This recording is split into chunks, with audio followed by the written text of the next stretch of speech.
How you doing, Miss Amores? This is Cynthia Lee Fontaine from Rupaul Drag Race Season 8, and you are watching Jamar84 YouTube channel. Subscribe.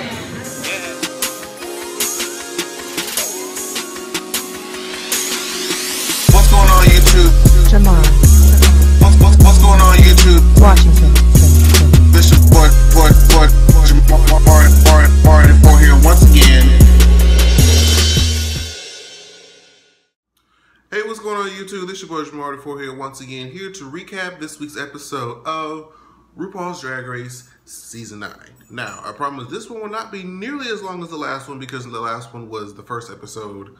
Lots of thoughts, lots of feelings. So many of these episodes from here on out are just going to be pretty much the challenge and just any commentary that it follows therefore. So, the episode starts up with the 14th Queen, and we're going to pretend that we're going to be shocked. Oh my God, it was Cynthia. I knew it was Cynthia when I wasn't even looking to find out that it was Cynthia, okay? I was just looking at cast predictions and everybody just kept saying floating rumor Cynthia comes back. I'm like, what? And even when, as it pertains to that, I was hoping they would explain this in this episode, but didn't really hint at it. Why is she back? Like, or is it supposed to be because she was sick last time, and so they're giving her another chance? Because it seems like, oh shit. Well, so much for being professional. So much for that. But no, like, is it because she was sick? Is it, you know, she's able to come back, or like, what is it? Because not that I'm complaining, because, you know, I was cheering for Cynthia and Chi-Chi the whole way through season 8, and I was just thinking with the fact that she's Miss Congeniality, I would imagine that it wouldn't be right for her to be able to compete again since she won something before. It's not like she left season 8 empty-handed. So, I don't know. But anyways, I always did want to see more from her because I did love Cynthia, despite as much people thought she was annoying. I found her quite endearing. I got to meet her at DragCon last year, and she was so nice, so incredible. So I'm glad to see more from... Will you shut the hell up? Anyway. So yeah, I'm glad to see Miss Cuckoo is back. And so we're going to get into this challenge, which is basically a cheerleading challenge. Group of girls split in half. Co-captains were Nina and Cynthia. They both chose their respective teams and left Valentina for last. I kind of thought that they would pick, who did I think they would pick last? I knew Nina was going to pick James, so he wasn't going to be last. I think I thought they was going to pick Kimora last. Who picked Kimora? Cynthia picked Kimora. I thought she was going to be picked last, but little ago, it was Valentina. So they're working in their groups, and we switch over to Nina's group. And initially, you know, they were trying to sign parts. You know, Aja said she wanted to be sassy. Shay said she wanted to be, what was it, bougie, flirty, slutty? What was it? I can't remember. But it came to a tiff when it became between James Mansfield and Alexis Michelle, where Alexis was like, I'm not Snoozy. I'm not her. She's not me. We're not each other. You know? And she said she wanted to be floozy. Well, then James was like, well, you know, I want to be floozy so I can be over the top, this, that, the fourth, and blah, blah, blah. So, you know, Shay convinced Alexis to take the role. And she's like, you know what? I'm an actress. I can play any role. Flawlessly. So, that was my James. That was my Joanne the Scammer impression. And so she decides to take the role. They start to rehearse it. James flopped, unfortunately. And it was really bad because you could tell that he tried. You could tell that James was trying her damnedest, but something about it, I think she was nervous. I think she was just like, and you know what? I think Alexis made it worse. Because Alexis was like to Nina, excuse me, Captain, I need to speak out of turn. You need to get your shit together because you fucking this shit all up and I'm gonna need you to get, you know, she just went in. Well, she didn't really go in. But she kind of laid the hammers down to her. Just like, oh, dang. James was already feeling a type of way already, just because I guess the whole experience wasn't what he thought it was. He's probably all in his head at this point, probably secretly comparing himself to all the rest of the girls and all this other stuff. So he's in a bad headspace already. And Alexis was just kind of like, girl, we need you to get this shit done. So we move on to when they start to do the rehearsal and they have to do all these jumps and flips and kicks and leaps into the air and whatnot. I'm just like, oh, Lord. And then came probably one of my favorite moments of the episode is Peppermint in the confessional talking about some, I cannot believe the things that they are asking us to do. I was like, why is her neck doing the most right now? But Peppermint, both episodes, has given me funny sound bites in the confessionals. Like the first episode when Sasha came in and Peppermint was kind of looking at her like, I'm loving Peppermint more and more each time I see her. So, so the girls, you know, they've done their practicing, they've done, you know, whatnot, and they're into the workroom, they're having their little workroom banter. And we get to this thing with Kimora. Kimora, girl, I love you dearly. I do like Kimora. She's not as bad as she is portrayed so far, but she made this comment that stuck her foot in her own mouth because she said, because she was trying to, you know, complain about stoning, and Valentina and Eureka were like, I love stoning. This is one of my favorite parts. And to me, that would be the famous, my favorite part too is adding like the finishing touches that make everything all shiny. It's kind of like putting glitter, cheek shimmer or highlight at the end of your makeup application before you put on your setting spray. It's like, that's one of your favorite parts, to put on that last little, you know, whatever, to make everything pop. But she said, you know, she hates doing it. She's like, you know, I'll take you to the buffet if you do this for me. And she made a comment that said, only ugly girls rhinestone. And what did she say? Did I write it down? Yeah, the stoning is for ugly girls. We're gonna take a quick little flashback right quick.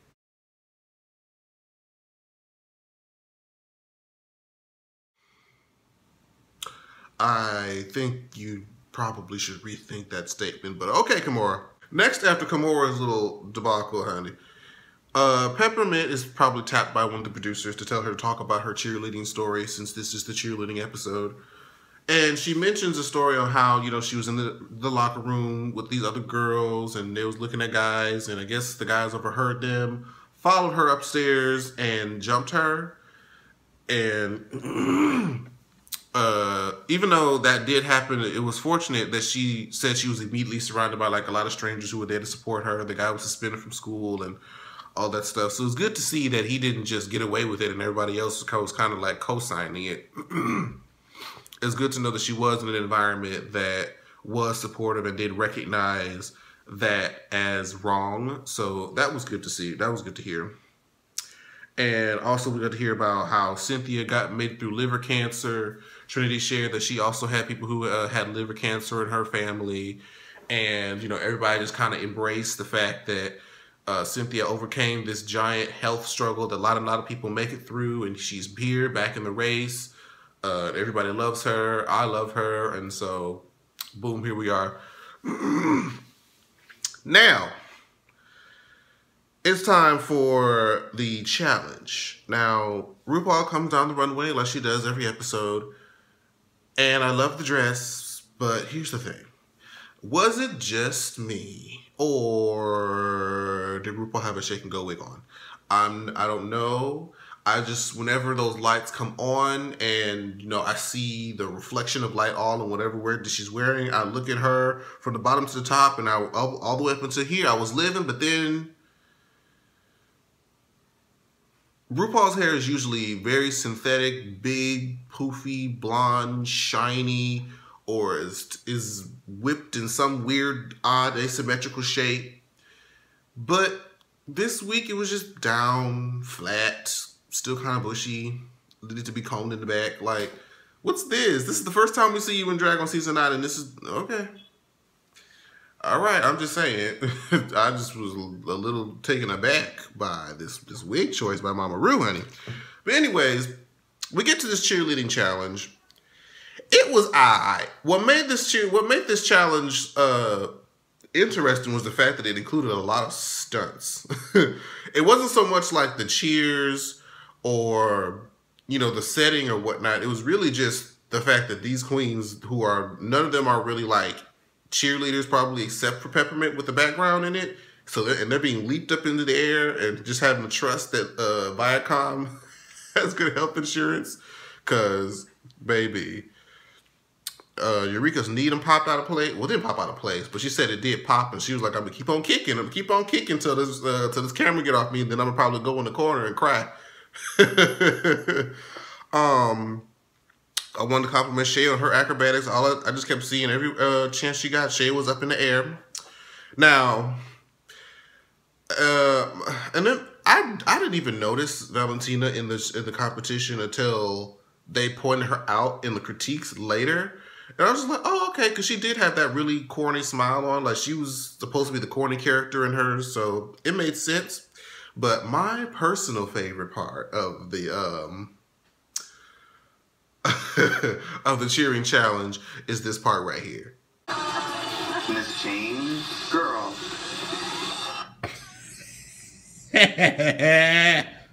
When I tell you the way that James tumbled across that field, it wasn't that it was bad, but for something about it, just because her wig was so big and homegirl was just moving like an army soldier, man. I loved it. I loved every bit of it. That was the memorable part to me. Y'all try to talk about everybody else not being memorable. That is the one thing I would carry from this challenge is James doing that tumble roll like he's in the army. I lived. But I think it was the fact that he had that big wig on that made him look so funny. And Cynthia too, hold on. Before I leave the challenge, Cynthia was out there bouncing back and forth between the teams. I was like, all right, Cynthia.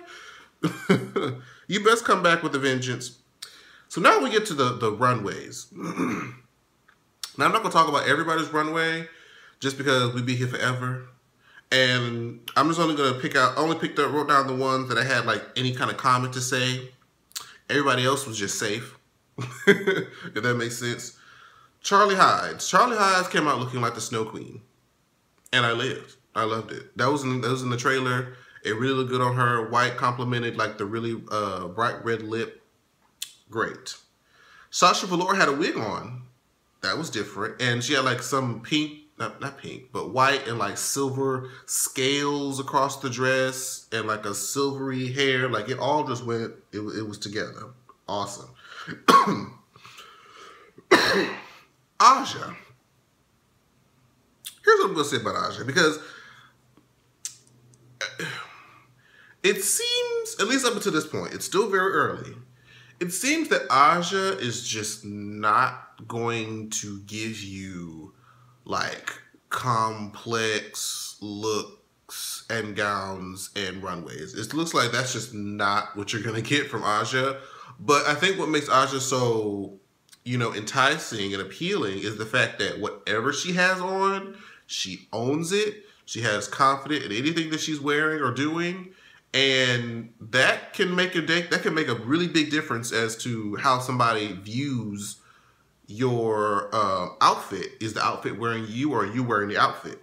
And she always wears the outfit, no matter what it is. She believes, you can tell that she believes in it, even if that girl... Really, you know what? Honestly, the only thing that I had that distracted me in this look was the hair. The hair looked like she had just been struck by a bolt of lightning. It was frizz everywhere. It was kind of like a white robe, but didn't get everybody kind of just had like a white robe.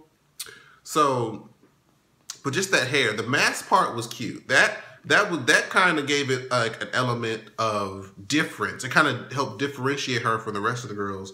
But just the wig, just bless her, honey, bless her. Now, James Mansfield, this is actually the best I've seen James look. He looks really good in white. He padded perfectly. He had the whole shtick of James' character shine bright to me in this particular runway. I lived for it literally from head to toe. It was awesome. Cynthia Lee Fontaine came in similar material that just looked like Sasha had in her dress. It was like it was a lot of rhinestones, a lot of light reflecting off of the dress. She had a big feather up top her head. And I like that. That was really, because, you know, Cynthia during season 8 kind of had like, I don't want to say dull looks, but her looks were very somber, very safe, very old pageant. Seemed like this time she just kind of went ba-ba-boom, okay? So, I like that. Now, Pheromone. I was kind of going back and forth with myself on how I was going to comment on this, because this look is Vegas, okay? If you had worn this last week, they would have made a whole lot more sense. But she probably thought in her mind, well, if I wear that this week, then what will I wear for my white party? That was probably specifically there for the white party. So I get it, but this is Vegas. All right, this is definitely Vegas Showgirl.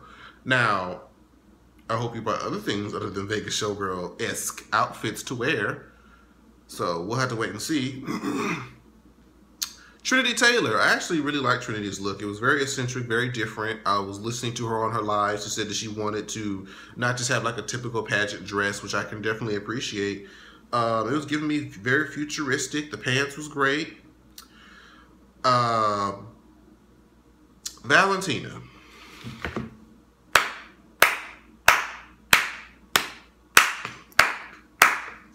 Valentina won this episode on her runway alone. When she came out there, I was just like, yes, Valentina, yes. The train went from, I swear she was at the front of the stage and the train was still backstage.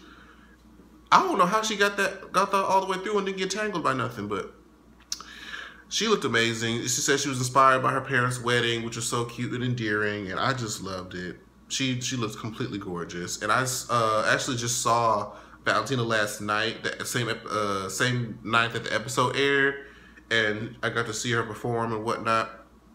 She's so beautiful in person. Like, what you see online, on the TV is what you see in person. It's truly breathtaking.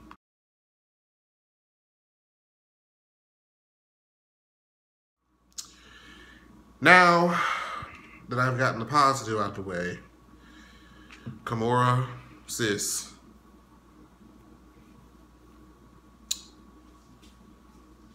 I am not able to understand the logic that went behind this outfit. Only because it's a white party, okay? So, and it's not like you have to just be all white everything, okay? Because Sasha had like little shimmers of silver. Eureka had like small elements of black. Nina had like splashes of like purple or light purple. I'm not sure what that official color is. Violet, I'm not sure. But there was mostly white with small accent colors. You had red, white stars on your breast. And it's not like you had, now you know, here's what would have made Kimora's outfit better if she wanted to still include those colors. But had she had like the hat that she had on, I think it had like gold up in the top of the hat. If she had like the blue and white stars on the hat and had like maybe a stone bra or stone brassiere or something like that in the center, that would have made a whole lot of a difference. Because the fact that you had the stars here in the center where most of our eyes go, it kind of made it look off. It didn't fit. I didn't understand why she did that. I didn't understand why she did that. Even if she just had like a gold stoned bra or just covered the thing entirely. The gold star just really threw me. And it is kind of very reminiscent of what she wore for her Gaga look. And I'm wondering, I'm like, Kimora, where is your like variety in looks? Because we're seeing a lot of lace, a lot of ripped cat suits. So I'm like, is this it? Like, please don't tell me that this is it. And it's interesting how this week's bottom two is the exact same bottom two I would say last week. As far as James and Kimora. Kimora, you got saved this time. And you know, we have to talk about this lip sync too. I almost let that go. I almost got carried off and forgot about this lip sync. I think that I'm going to be in the unpopular opinion, or I'm going to have, you know, the unpopular opinion here, where I felt that James won that lip sync. And I feel like Kimora should have went home, only because even if you equip everything considered, challenge, okay, let us review the tape again. Miss James, girl.